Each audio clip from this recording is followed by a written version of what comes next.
بسم اللہ الرحمن الرحیم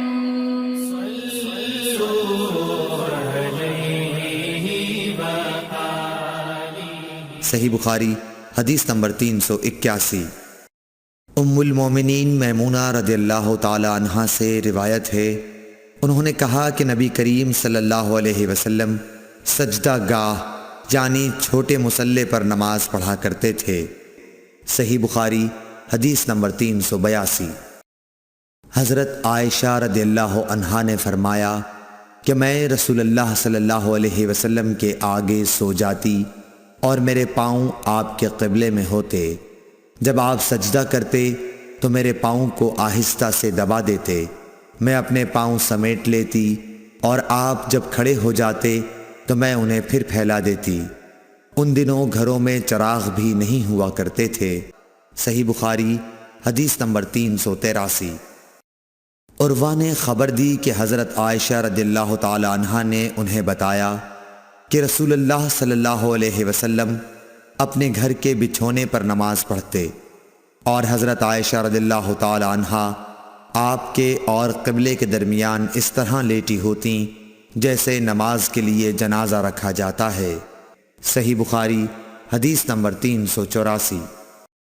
عروہ بن زبیر سے روایت ہے کہ نبی کریم صلی اللہ علیہ وسلم اس بچھونے پر نماز پڑھتے جس پر آپ اور حضرت عائشہ رضی اللہ تعالی عنہا سوتے، اور حضرت عائشہ رضی اللہ تعالی عنہا آپ کے اور قبلے کے درمیان اس بستر پر لیٹی رہتیں۔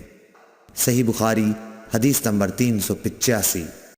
انس بن مالک رضی اللہ تعالی عنہ نے کہا کہ ہم نبی کریم صلی اللہ علیہ وسلم کے ساتھ نماز پڑھتے تھے، پھر سخت گرمی کی وجہ سے کوئی ہم میں سے اپنے کپڑے کا کنارہ سجدے کی جگہ رکھ لیتا۔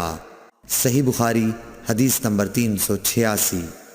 ابو مسلمہ سعید بن یزید ازدی نے انس بن مالک رضی اللہ تعالی عنہ سے پوچھا کہ کیا نبی کریم صلی اللہ علیہ وسلم اپنی جوتیاں پہن کر نماز پڑھتے تھے؟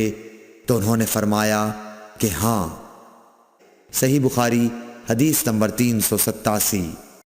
ابراہیم نخعی حمام بن حارث سے روایت کرتے تھے، انہوں نے کہا کہ میں نے جریر بن عبداللہ کو دیکھا، انہوں نے پیشاب کیا، پھر وضو کیا اور اپنے موزوں پر مسح کیا، پھر کھڑے ہوئے اور موزوں سمیت نماز پڑھی۔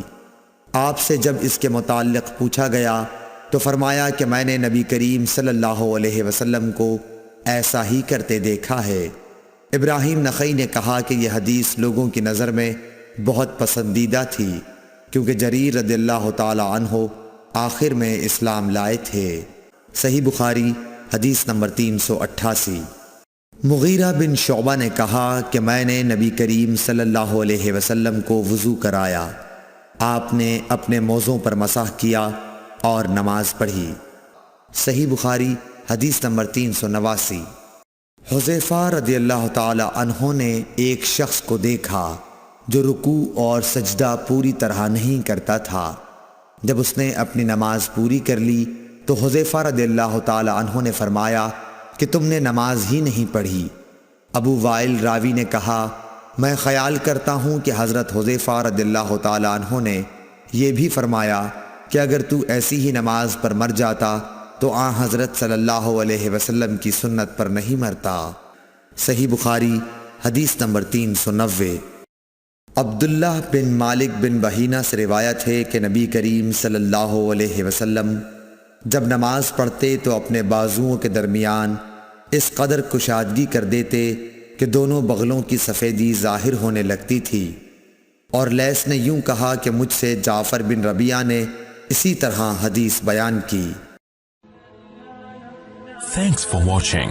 Don't forget to like,